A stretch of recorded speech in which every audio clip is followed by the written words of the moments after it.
Tak satu dua SMS masuk ke HP saya nih. Pertanyaannya apa? Apa hukum nikah setelah hamil duluan? Ini kalau dikumpulkan, inilah pertanyaan yang paling banyak. WhatsApp, message, Twitter, BBM, HP, telepon langsung. Apa hukum menikah setelah hamil? Sepakat 4 mazhab, Hanafi, Maliki, Syafi'i, Hambali, bahwa orang yang hamil kalau dinikahkan oleh Pak Kua, nikahnya sah. Hukum negara, hukum agama, nikahnya sah. Tidak ada permasalahan. Yang tidak masalah jangan dipermasalahkan. Nikahnya apa hukumnya? Nikahnya apa hukumnya? Nikahnya apa hukumnya? Sah. Lalu masalahnya di mana? Setelah anak lahir muncul 4 masalah. Apa masalahnya? Anak itu tidak boleh pakai bin bapaknya. Lalu pakai bin siapa? Bin emaknya. Malulah pakai bin emaknya. Satu-satunya yang pakai bin emak cuma satu, Isa ibnu Maryam. Yang lain mana ada? Malu pakai bin emaknya. Apa boleh buat? Begitu hukum Islam. Kalau mau nikahkan, nanti lahir anak pakai bin emaknya. Kalau tak mau gimana? Pindah ke Papua, cari kos-kosan di sana, tunggu sampai 9 bulan. Setelah lahir baru balik. Ditanya tetangga, mana anak kamu? Sedang S2. Pertama, tak boleh pakai bin bapaknya. Yang kedua, kebetulan anak itu lahir laki-laki, anak hasil zina, lahir laki-laki. Setelah itu lahir adiknya perempuan, adiknya perempuan, adiknya perempuan, adiknya perempuan. Maka abang yang laki-laki hasil zina tadi tidak bisa menjadi wali bagi adik-adiknya. Kenapa tidak bisa jadi wali? Karena mereka saudara seemak, saudara seemak, saudara seibu, tak bisa jadi wali. Yang bisa jadi wali adalah saudara seayah. 3, mati si bapak, anak tak dapat harta warisan. Kenapa? Mereka tidak ada hubungan nasab. Orang yang mendapat warisan hanya karena ada hubungan nasab.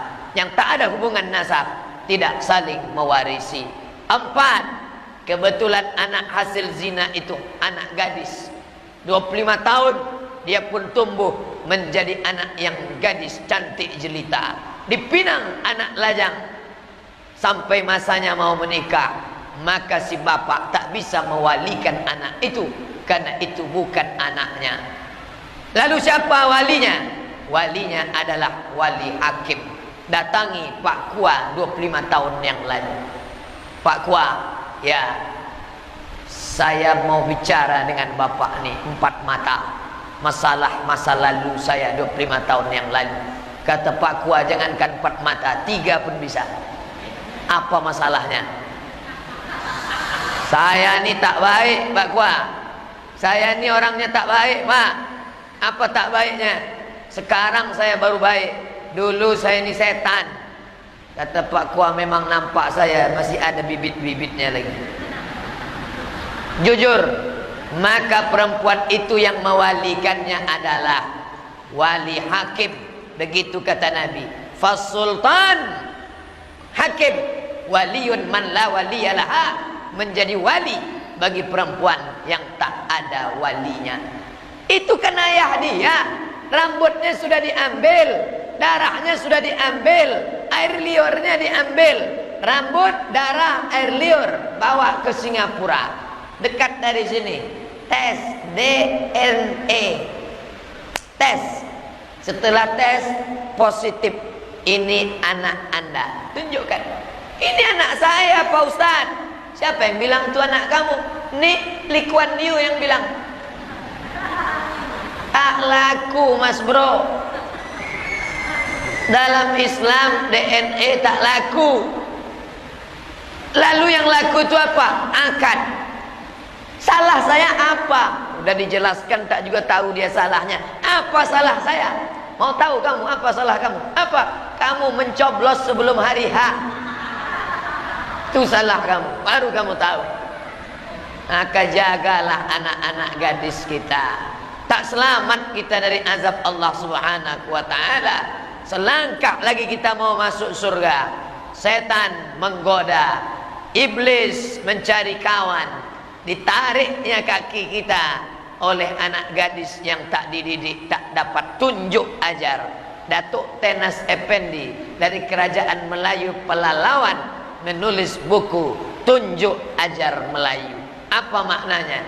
Tangan menunjuk, mulut mengajar. Kenapa tak pakai baju kurung? Kenapa tak berjilbab panjang? Kenapa tak balik petang? Kenapa keluar sama laki tak mahram? Sama siapa? Pulang jam berapa? Duit kemana saja dipakai? Perempuan mesti menunjuk ajar. Tangan menunjuk, mulut mengajar. Begitu perempuan berhenti menunjuk dan mengajar, kiamat sudah terjadi di rumah tangga. Kenapa Ustaz sebut perempuan? Karena ibulah yang paling lama mendidik anak-anak. Adapun suami mencari nafkah, pergi pagi pulang petang, peras keringat banting tulang, tunggang langgang lintang pukang. Bapak Ibu yang dimuliakan Allah Subhanahu wa ta'ala, satu yang melakukan aneh, dua yang melakukan agak aneh, tiga yang melakukan kurang aneh, lima yang melakukan tidak aneh, enam yang melakukan biasa-biasa saja, tujuh yang melakukan tak lagi menjadi permasalahan. Allah bisa karena biasa. Jangan sampai kita merasa benar. Orang yang menikahkan anak telah hamil merasa benar, padahal dia tidak benar. Kalau hidup di zaman Abu Bakar Siddiq, apa yang akan dilakukan Nabi dan Abu Bakar? Azaniyatu, pezina perempuan, wazani, pezina laki-laki, fajlidu kulla wahidin minhuma mi'ata jaldah. Cambuk 100 kali cambuk. Tak ada cambuk pecut untuk memukul kuda, tak ada. Ambil batang korma, pelepah korma, pukulkan ke belakang. Tak ada pelepah korma, pelepah kelapa, pelepah sawit. Tak juga ada tiang kapal itu pukulkan ke belakang. Berapa kali? Kalau belum menikah 100 kali. Kalau sudah menikah, bini orang, laki orang, berzina juga, apa hukumannya? Asy-syaikhu wasy-syaikhatu, laki-laki yang sudah menikah, perempuan yang sudah punya suami tetap juga berzina. Tanam setengah badan dalam tanah, lempar batu sampai mati, tak ada ampun. Kenapa ditanam setengah badan? Karena kalau tak ditanam lari dia. Maka tanam sampai sepinggang, ambil batu, lempar sampai mati. Begitu hukum Islam. Nanti kalau bapak ibu mau melaksanakan di sini, gali tanah, masukkan dia, lempar batu sampai mati. Tapi kalau Pak Kapolsek menangkap, saya tak tanggung jawab. Saya hanya menyampaikan hukum Islam. Ini negara Pancasila, tidak diterapkan hukum Islam. Orang yang berzina bukan dilempar batu, orang berzina bukan dilempar cambuk. Orang yang berzina apa hukumannya? Dinikahkan. Bapak Ibu yang dimuliakan Allah Subhanahu wa ta'ala, hukum Allah tidak ditegakkan, kita sendirilah introspeksi diri. Salat Islam, puasa Islam, haji Islam, umrah Islam, zakat Islam, tapi pernikahan tidak Islam, maka tak sempurna Islam kita.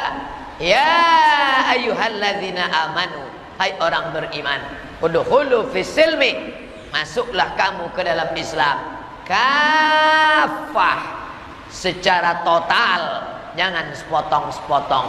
Download tak bisa sepotong. Kalau gagal download Anda 95%, hangus semuanya. Selesaikan ceritanya dari A sampai Z. Allahu Akbar, salat Islam, tak makan tak minum, puasa Islam, keluarkan zakat mal Islam, ada duit pergi haji umrah Islam. 4, syahadat tiap hari, asyhadu an la ilaha illallah wa asyhadu anna muhammadar rasulullah. Kita benar di hadapan Allah, kita benar di hadapan manusia, tidak merasa benar, tapi memang kita sebenar-benar. Saya mulai ceramah tadi jam 2, sekarang setengah 3, untuk menjelaskan benar dan merasa benar setengah jam. Lalu kelanjutannya apa? Selanjutnya adalah kapan kita tahu bahwa diri kita itu benar. Merasa waras tak sama dengan orang waras. Di mana orang merasa waras? Di rumah sakit jiwa. Di rumah sakit jiwa itu semua merasa waras. Apa buktinya? Nanti kalau bapak mau coba, ibu mau tes, balik dari sini, singgah ke rumah sakit jiwa, masuklah ke dalam. Ustadz pernah nyoba, sudah. Masuk ke rumah sakit jiwa, jumpa pertama orang gila. Dia nanya kita, apa kata dia? Bapak gila ya?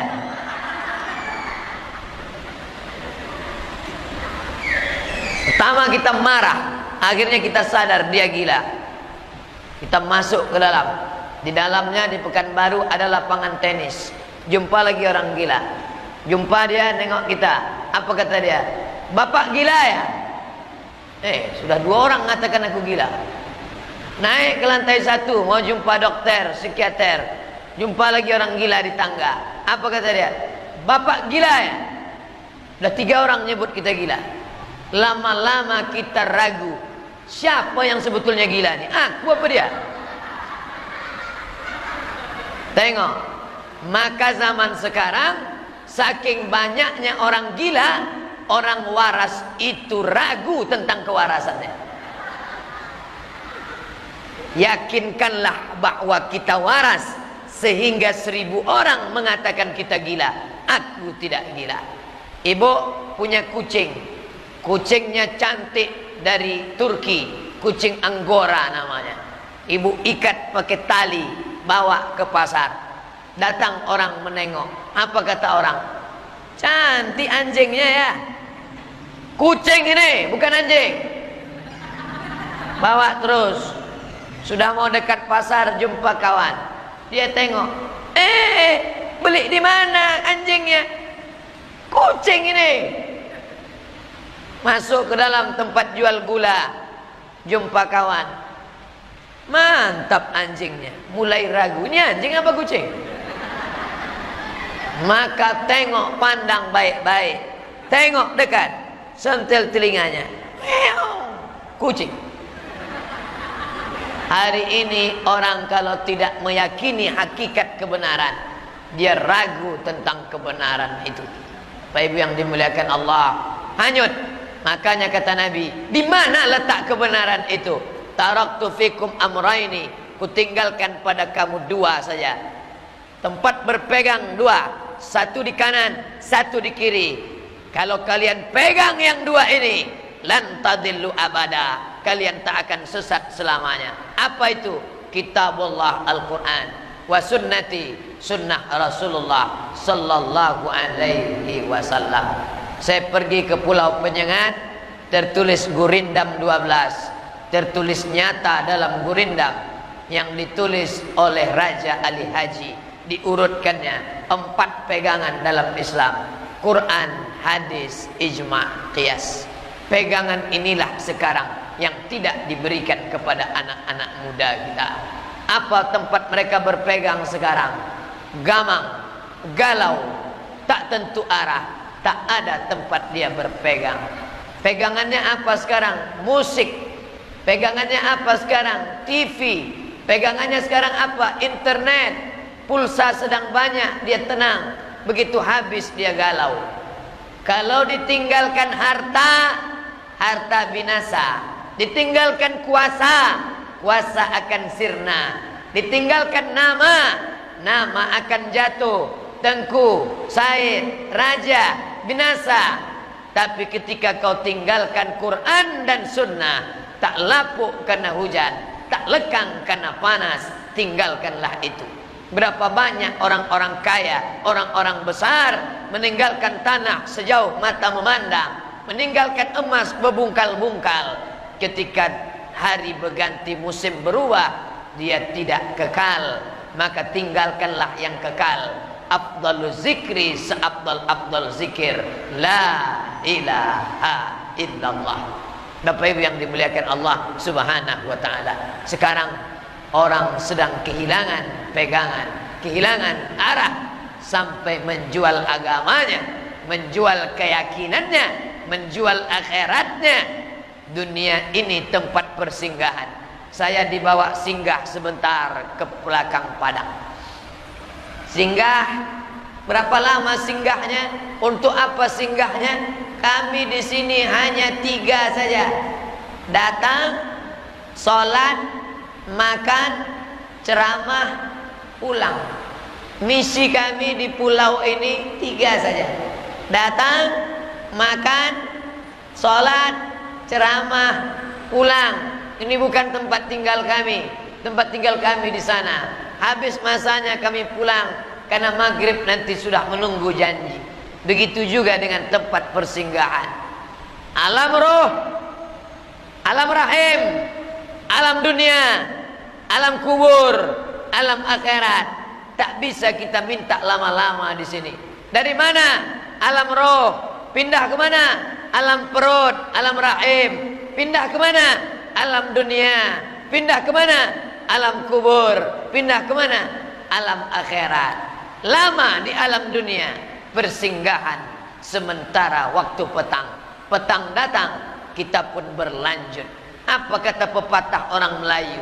Mumbang jatuh, kelapa pun jatuh. Kalau tegak di bawah pokok kelapa, tengoklah ke bawah. Kelapa tua jatuh, kelapa muda jatuh, mumbang jatuh, mayang jatuh, pelepah pun jatuh. Yang kaya jangan sombong, yang miskin jangan putus asa. Kalau kau miskin, miskin itu sebentar saja, sementara malaikat maut datang.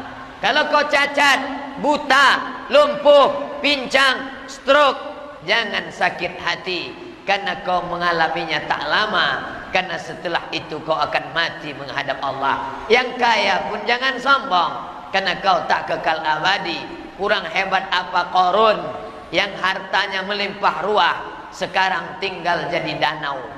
Saya kuliah di Mesir 4 tahun, ada danau besar namanya Danau Qarun. Bulan 7, bulan Juli, bulan 8, bulan Agustus, mahasiswa dibawa jalan-jalan ke Danau Qarun. Inilah danau tempat Qarun tenggelam. Orang paling kaya di dunia, kunci-kuncinya aja dipikul orang-orang tegap, bodyguard tak sanggup memikul kuncinya. Belum lagi emas hartanya, tenggelam masuk ke dalam Danau Qarun. Saking kayanya Qarun, kalau ada ibu menggali tanah di belakang rumah, di belakang padang, gali tanah, dapat periuk emas. Apa kata ibu? Periuk Qarun. Padahal tenggelamnya di Mesir, bisa pula periuknya ke belakang padang. Saking hebatnya Qarun. Harta Qarun itu pakai huruf qaf, Qarun. Tapi karena orang kita payah menyebut karun, kata dia. Harta karun. Itu tak betul. Yang betul harta Qarun. Bapak Ibu yang dimuliakan Allah Subhanahu wa ta'ala, tinggalkanlah yang bisa menyelamatkan anak-anak kita. Mungkin agak berpisah sejenak, masukkan ke pondok pesantren di Batam, Tanjung Balai Karimun, ada pesantren bagus. Atau di Pekanbaru Riau, masukkan. Langsung ke Jawa aja Pak, ke Gontor, masukkan. Itulah yang menjadi pegangan dia. Karena kita tak bisa mengontrol dia 24 jam. Biarkan, tanamkan microchip dalam kepala dia. Nah, aku tak bisa mengontrolmu. Yang mengontrolmu adalah dia. Siapa dia? La ta'khuzuhu sinatun wala naum. Tapi dengan syarat. Syaratnya apa? Kasih dia makan. Saya sebagai laki-laki ada 5 hak anak istri dalam diri saya. Kalau tak saya kasih, maka saya zalim. Saya merasa benar, tapi saya sedang salah. Makan, pakai, tempat tinggal, pendidikan, perhatian. Makan, kasih dia makan. Makan pagi, makan siang, makan malam. Pakai, kasih dia pakai. Baju koko, baju batik. Tempat tinggal, sediakan dia rumah. Belum sanggup buat rumah, kontrak. Nanti sampai masanya ada duit buat rumah. Makan, pakai, tempat tinggal. Pendidikan, masukkan dia ke sekolah agama. Dulu orang-orang Melayu belajar agama di Pulau Penyengat, makam Habib As-Saqqaf, As-Segaf, itu dari Yaman langsung. Anak-anak